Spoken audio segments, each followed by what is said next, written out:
June 1980. One was unusually warm for Yakutia, and on the banks of the Vilyuy River, deep in the harsh Taiga, the life of a geological expedition was proceeding as usual. In this remote, almost primordial wilderness, Natalia Kosorukova, a young student who had arrived for an internship, was also part of the expedition. She was new to the team, but quickly won the sympathy of her colleagues with her enthusiasm and diligence.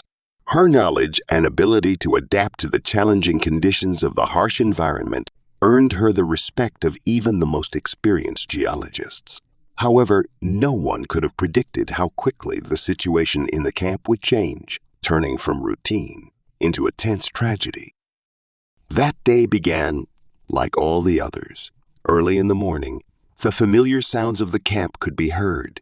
People were preparing for a new workday, gathering equipment, discussing upcoming tasks. Everyone except Natalia. When she didn't show up for breakfast, no one suspected anything serious. Perhaps she had stayed in her tent or gone for a walk. Only by lunchtime, when she still hadn't made an appearance, did the first sparks of concern begin to spread among the expedition members. Natalia was searched for immediately. First in the camp, then in the nearby surroundings. Shouts and calls grew louder until they were replaced by worried looks and grim faces. Could she have gone that far? In the Taiga, where the forest is dense and impassable, where even during the day it's hard to find your way, getting lost was all too easy. Finding someone who had disappeared was even harder. Panic was building. With each hour of fruitless searching, the seriousness of the situation became increasingly clear. The worst thoughts began to surface. Natalia was still so young, barely an adult. How long could she survive alone in such a harsh place, without food, water, warm clothes? As the sun began to set, it became clear. The situation was dire. It wasn't just the girl who needed saving, but time itself. Natalia's disappearance had turned into a catastrophe for the entire expedition. The people who had been working side by side now rushed about the camp in despair, realizing their options were limited. The forest seemed to have swallowed the girl, as it had done with many before her. A quick decision was made. A full-scale search operation was necessary. A report of her disappearance was sent by radio, and soon the operation began, involving not only ground search teams, but also helicopters to cover the vast area. Night fell, and the forest was enveloped in ominous silence, occasionally broken by the shouts of searchers. But no one heard a response.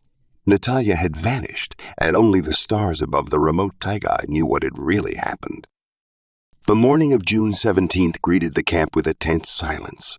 The people, still shocked by Natalia's disappearance, had not yet come to terms with what had happened. However, inaction was a luxury they could not afford. The loss of a young girl in the heart of the Yakutian Taiga could turn into a tragedy if urgent measures were not taken. The experienced geologists knew that every minute of delay reduced the chances of a successful outcome. From the early hours of the morning, the organization of the search operation began. An urgent message was sent by radio to neighboring camps and the nearest bases. The helicopters, which were usually used to transport people and equipment, now had to become the eyes and ears of the search teams. The flights began immediately, with the first ones heading to the nearby areas, scanning the forest in hopes of finding any trace of Natalia. Meanwhile, on the ground, the situation grew more intense. Experienced woodsmen and guides understood that finding a person in such a wild place like the Taiga was no easy task. The forest was dense, nearly impenetrable, hiding many dangers. Every step could be fatal, and no one knew what Natalia might have encountered on her solitary path. The search teams, formed from expedition members and volunteers, began combing the forest. They moved within a radius of several kilometers from the camp, checking every bush, every path, but to no avail. The forest seemed to have hidden the girl from all eyes, and even the most skilled trackers could not find the slightest trace.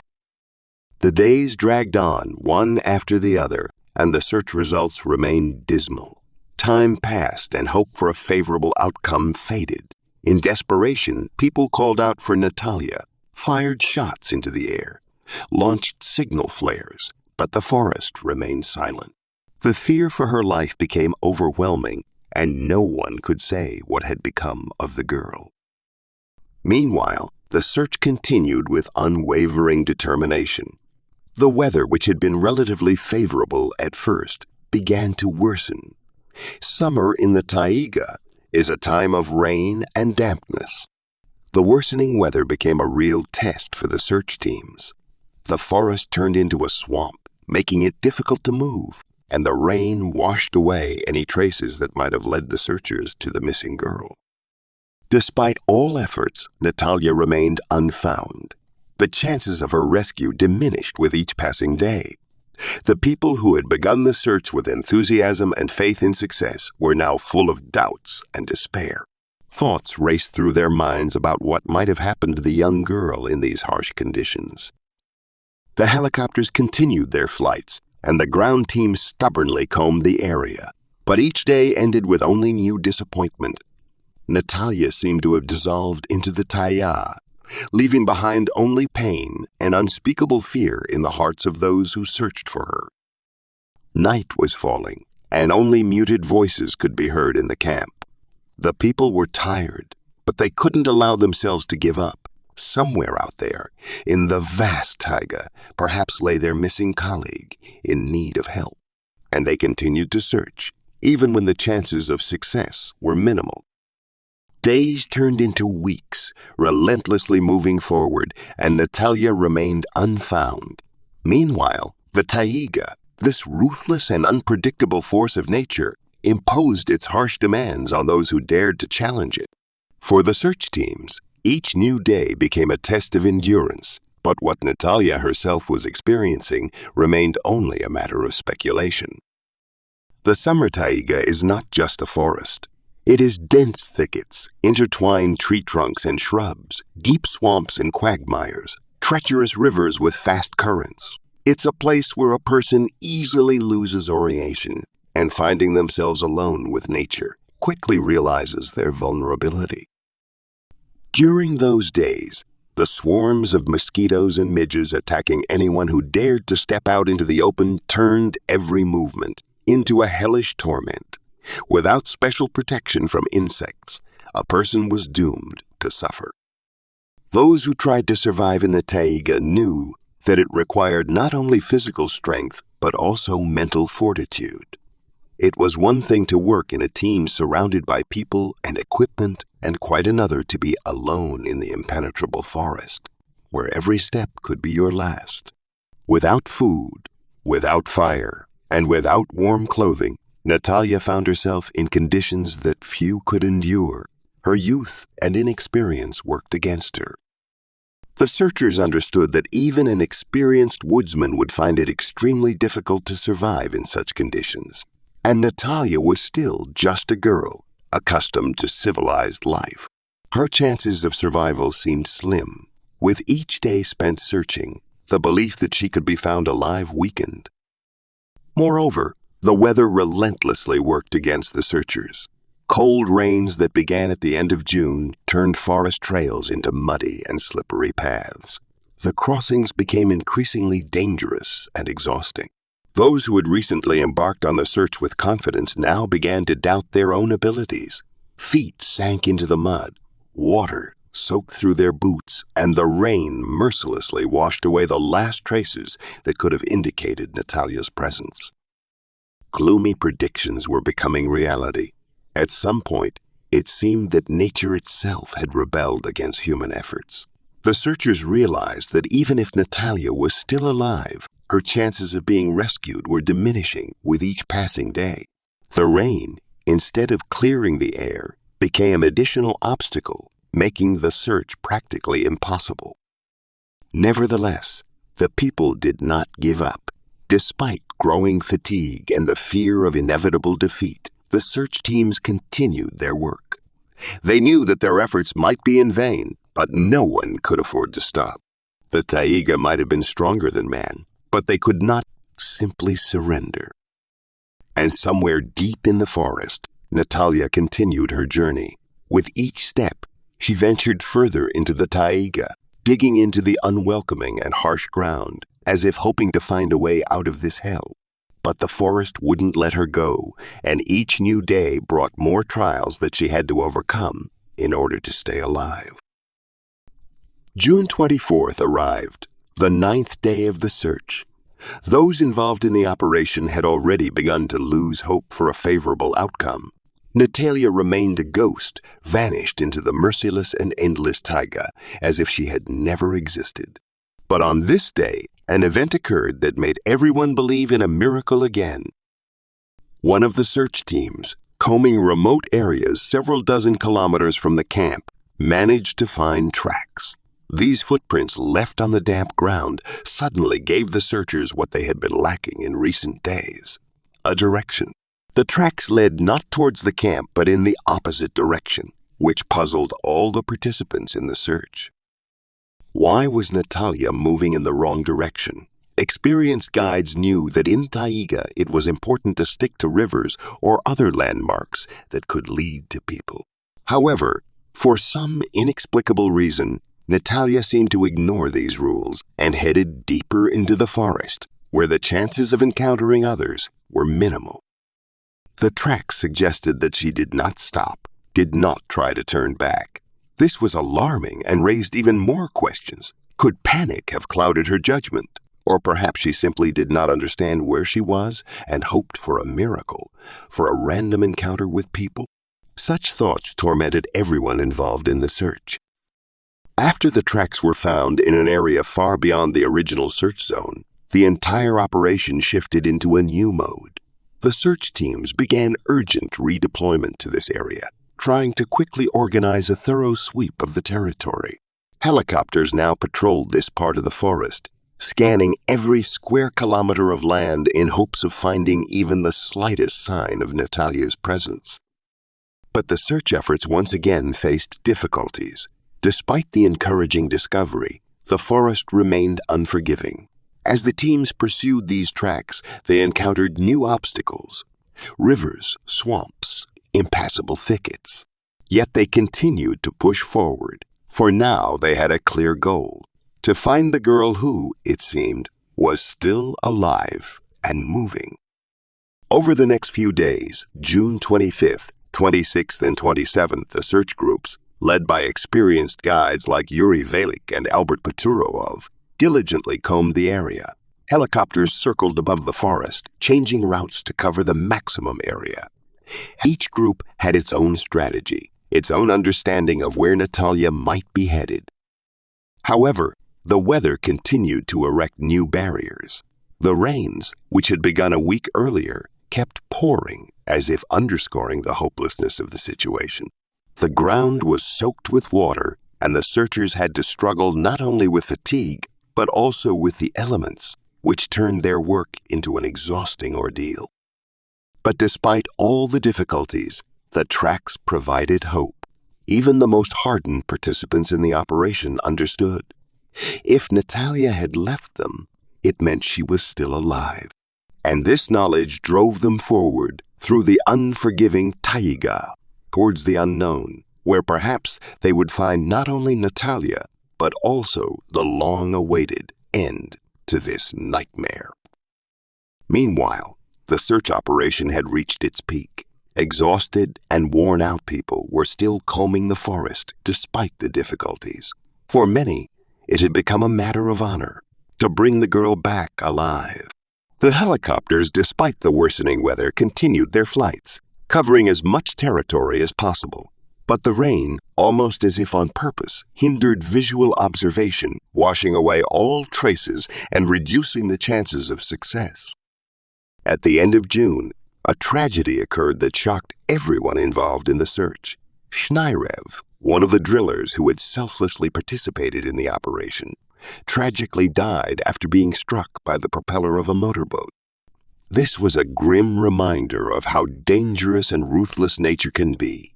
Shnyrev's death cast a shadow of despair over an already bleak situation. Natalia's parents, who called the expedition daily, were trying to get any information. Their voices became increasingly anxious and desperate. They knew that each passing day reduced the likelihood of their daughter being found alive. But the camp could offer them no comforting news. All they could do was assure them that the search continued and that no one was giving up. However, those in the camp understood that the search had long since exceeded the bounds of a typical operation. The helicopters continued their flights, but each day it became harder to maintain faith in a successful outcome. People were worn out physically and mentally, and although they couldn't openly admit it, many were already preparing for the worst deep down. But as soon as the rain subsided, a new hope emerged. The wet ground began to dry out, and the tracks, which had previously been submerged in mud, became visible again. This gave a new impetus to the search. People regained their focus, heading to places where fresh traces of Natalia might remain. They understood that now they had to act quickly, before the weather changed again. The search continued, and everyone involved in the operation understood. They were on the brink, but they were willing to do everything possible to find Natalia and bring her home. The Taiga was still an adversary, but the people were not willing to give up without a fight. July 8th arrived. Nearly 3 weeks had passed since Natalia's disappearance, and the search teams were working at the limits of their capabilities. Each new day brought less and less hope for a favorable outcome. Nevertheless, everyone involved in the operation had one thought in mind. They couldn't stop as long as there was even the slightest chance of finding the girl alive. It was on this day that something happened that many had stopped expecting. A group led by the experienced geologist Eric Alexeyev stumbled upon tracks that, as it turned out, were fresh. These tracks led deeper into the Taiga, toward the upper reaches of the Koronak stream, which flowed into the Tongo River. The tracks were fresh enough to suggest that Natalia could be very close. The entire camp was gripped by excitement. The news of the find was immediately transmitted by radio, and helicopters were launched into the air. All resources were thrown into sweeping the area where the tracks were found. People once again believed that Natalia was alive and could be saved. Eric Alexeyev, a man not accustomed to giving up, knew that this was their last chance. He and his team moved along the tracks with maximum caution, carefully listening to every sound in the forest. Summer days in the Taiga are long, but time seemed to be slipping away. They understood that with each passing hour, the chances of successfully completing the operation were diminishing. Evening came and the searchers were already preparing for the worst. After covering a significant distance, the group felt fatigued, but no one wanted to stop.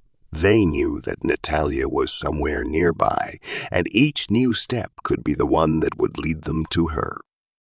And then, between 7 and 8 o'clock in the evening, a miracle happened.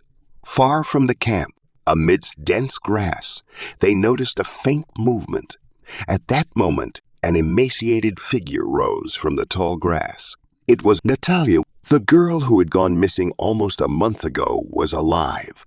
It was an incredible moment that filled everyone involved in the search with a mixture of joy, relief, and shock. Eric Alexandrovich later recounted that he couldn't believe his eyes. Natalia was severely emaciated, but she was still on her feet. It turned out that for the last 2 days, she had been lying in one place, having made an improvised bed out of grass, completely exhausted. When she heard voices, she initially thought it was just her imagination, caused by fatigue and hunger. But, gathering the last of her strength, she decided to check, and that decision saved her life. Natalia was found 75 kilometers in a straight line from where her camp had been. It was incredible. Over 25 and a half days, she had covered nearly 200 kilometers through the Taiga without food, without warm clothing, with only a single box of matches, which she had accidentally soaked on the first day. When Natalia was brought to Nyurba, all attention was focused on her condition. The doctors, who couldn't believe their eyes, were astonished when the girl, who had been missing in the harsh taiga for 25 days, claimed that she felt fine. After so many days without food, under cold rains and night frosts, she should have been emaciated and weakened. But to everyone's surprise, Natalia appeared much better than expected. This immediately raised numerous questions. How did she survive? How did her body cope with such extreme conditions? And what exactly had happened during those 25 days? Still under the shock of what she had gone through, Natalia tried to explain how she managed to survive. Her account was fragmented and sometimes confused, but the main points became fairly clear. On the first day after she left the camp, she got lost, straying from the familiar path. The Taiga, with its dense thickets and primeval forests, quickly caused her to lose her bearings. She soon realized she was alone in the vast wilderness, not knowing which direction to go. Natalia admitted that she was unprepared for such a situation. The only box of matches she had brought with her got soaked on the second day, and she was unable to start a fire using a magnifying glass. She tried to use dry wood and rotten stumps, but to no avail. The fire never materialized, and this was her first major failure in the struggle for survival. Her only source of nourishment became the previous year's lingonberries, which she found among the moss and shrubs. These small, dried-up berries couldn't provide enough energy, but they at least helped sustain her. The mushrooms that Natalia found in the forest only worsened her condition. She tried eating them, but soon felt ill and became nauseous. After that, she stopped taking risks, understanding that a mistake could cost her her life. Her daily diet consisted of the meager remains of last year's vegetation, which couldn't satisfy her hunger but kept her alive. She also admitted to making a serious mistake by forgetting what she had been told during the safety briefing. In case of losing her bearings, she was supposed to follow the river downstream. But at the moment she realized her mistake, it felt as if her memory had blocked this important fact. She continued to walk upstream, stubbornly avoiding the very river that could have been her salvation. Even more surprisingly, Natalia deliberately avoided the searchers. She heard the helicopters and saw them, but each time she hid, fear and shame over getting lost clouded her judgment. She was convinced she could find her way back to the camp on her own and didn't want to show anyone her weakness. This persistent, almost irrational fear of being seen as a disgrace to the expedition made her hide when rescue was just a shout away. Natalia managed to cover about 200 kilometers, exhausted, hungry, and cold, but still alive. It was a true miracle that shocked everyone involved in the search. However, her story raised more questions than answers. How did she manage to endure all those days on the brink of life and death? How did her body survive such a terrible ordeal? And what drove her to persistently avoid help when she was in such a critical situation? There were no clear answers to these questions. Natalia's story remained an enigma, shrouded in mystery, and her miraculous survival became a subject of discussion and speculation for many years to come. After her astonishing rescue, Natalia found herself at the center of attention not only from her colleagues in the expedition, but also from the entire scientific and local community. Her miraculous return sparked a wave of emotions ranging from genuine joy to bewilderment and even skepticism. The questions continued to multiply, and everyone wanted to know how a young girl managed to survive in such harsh conditions, battling the Taiga for nearly a month. After Natalia was brought to Nayurba, she was immediately taken to the local hospital. The doctors were surprised to find that, despite everything she had been through, her physical condition was relatively normal. Natalia had no severe frostbite or serious injuries, although her body was, of course, weakened. A day after the examination, the doctors reported that her condition did not require further hospitalization and that she could be discharged. However, despite her physical recovery, her emotional state left much to be desired. Natalia was depressed, withdrawn, and barely spoke to anyone except her closest family members. Her parents, who had come to Nyurba were full of joy and relief, but noticed that their daughter had changed dramatically. The innocent and cheerful girl who had left for her internship seemed lost somewhere in the depths of the taiga, and in her place had returned someone more serious and silent. When Natalia finally began to talk about what had happened to her, her accounts raised even more questions. Some of the things she described seemed strange and illogical. Why had she walked in the opposite direction from the camp for so long, despite the clear instructions given during the briefing? Why did she avoid the searchers, hide from the helicopters and people? These questions troubled not only her, but everyone who followed her story. After returning to the camp, Natalia unexpectedly announced that she wanted to continue her internship. This statement shocked all the expedition members. The management categorically refused her request, understanding that such an ordeal required a long period of recovery. Natalia was surprisingly persistent, but she was not allowed to return to work. The expedition leaders knew that even if her physical condition was stable, the emotional and psychological consequences of her experience could manifest at any moment. However, despite the joy of her rescue, dark clouds began to gather on the horizon. Shortly after the initial moments of celebration over Natalia's return, rumors and discontent began to circulate within the expedition. Many participants, especially those who had lost time and resources in the search, started to feel irritation and even anger. People were reprimanded, the expedition suffered significant financial losses, and scheduled work was disrupted. Moreover, some of Natalia's colleagues began to notice strange behavior in her. She increasingly withdrew into herself, avoided conversations, and hardly interacted with the other members of the expedition. This created an atmosphere of mystery and misunderstanding around her. Everyone knew that she had gone through something terrible, but no one could understand what exactly had happened in the taiga and why she was acting so strangely. Natalia's return to life was not as simple as it might have seemed at first glance. Her rescue, which everyone perceived as a miracle, turned out to be just the beginning of a new phase, full of questions, doubts, and uncertainties. The Taiga had let her go, but it left marks on her soul that might run much deeper than they appeared at first. After returning to civilization, Natalia faced an unexpected and complex reality.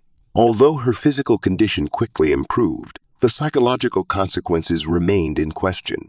The story of her rescue became a topic of discussion not only within the expedition, but also among the wider public. It seemed that everyone wanted to hear her explanation of what had happened during those 25 days she spent alone in the harsh taiga. However, instead of the expected answers, Natalia presented more and more mysteries. Her accounts were fragmented, sometimes contradictory. She spoke of how, in the first days after realizing she was lost, panic overwhelmed her. She tried to find her way back to the camp, but the taiga seemed to pull her further and further away. Every step she took seemed to lead her even further from salvation. The most puzzling thing for everyone was her persistent drive to move not downstream, as advised during the briefing, but upstream, deeper into the taiga. This action seemed irrational, and no one could find a logical explanation for such behavior. Natalia explained it as a closed loop in her mind, as if something was blocking her ability to make the right decision. This inner conflict was accompanied by feelings of shame and fear that she would be found in such a helpless state. Particularly troubling was her behavior in the final days before her rescue. Natalia admitted that she had deliberately hidden from helicopters and search groups. She couldn't explain why she did this, but spoke of an overwhelming sense of shame for her stupid mistake. She felt she had to find her way back on her own, so as not to be a burden to others. This feeling was so strong that she preferred to stay in danger rather than ask for help. Natalia's story sparked numerous discussions and speculations. Some suggested that she might have experienced a psychological breakdown which led to such strange decisions. Others put forth theories about the influence of the harsh environment, which, as is known, can have a strong impact on the human psyche. In the end, no one could provide a definitive answer to the questions that arose among those who knew her story.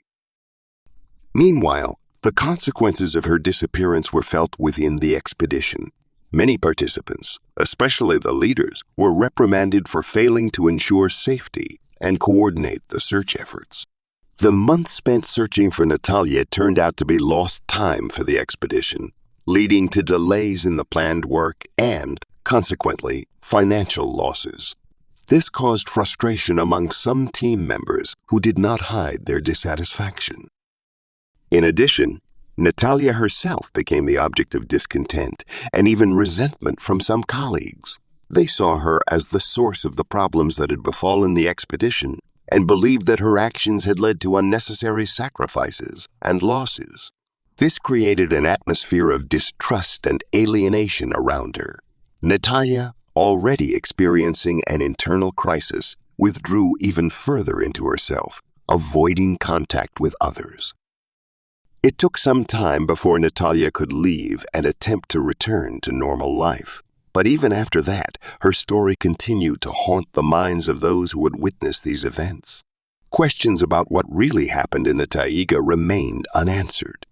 Natalia, perhaps, did not fully understand what had happened to her during those long days spent in solitude. Thus, her rescue turned out to be just the beginning of a difficult path to recovery, accompanied by many doubts and mysteries.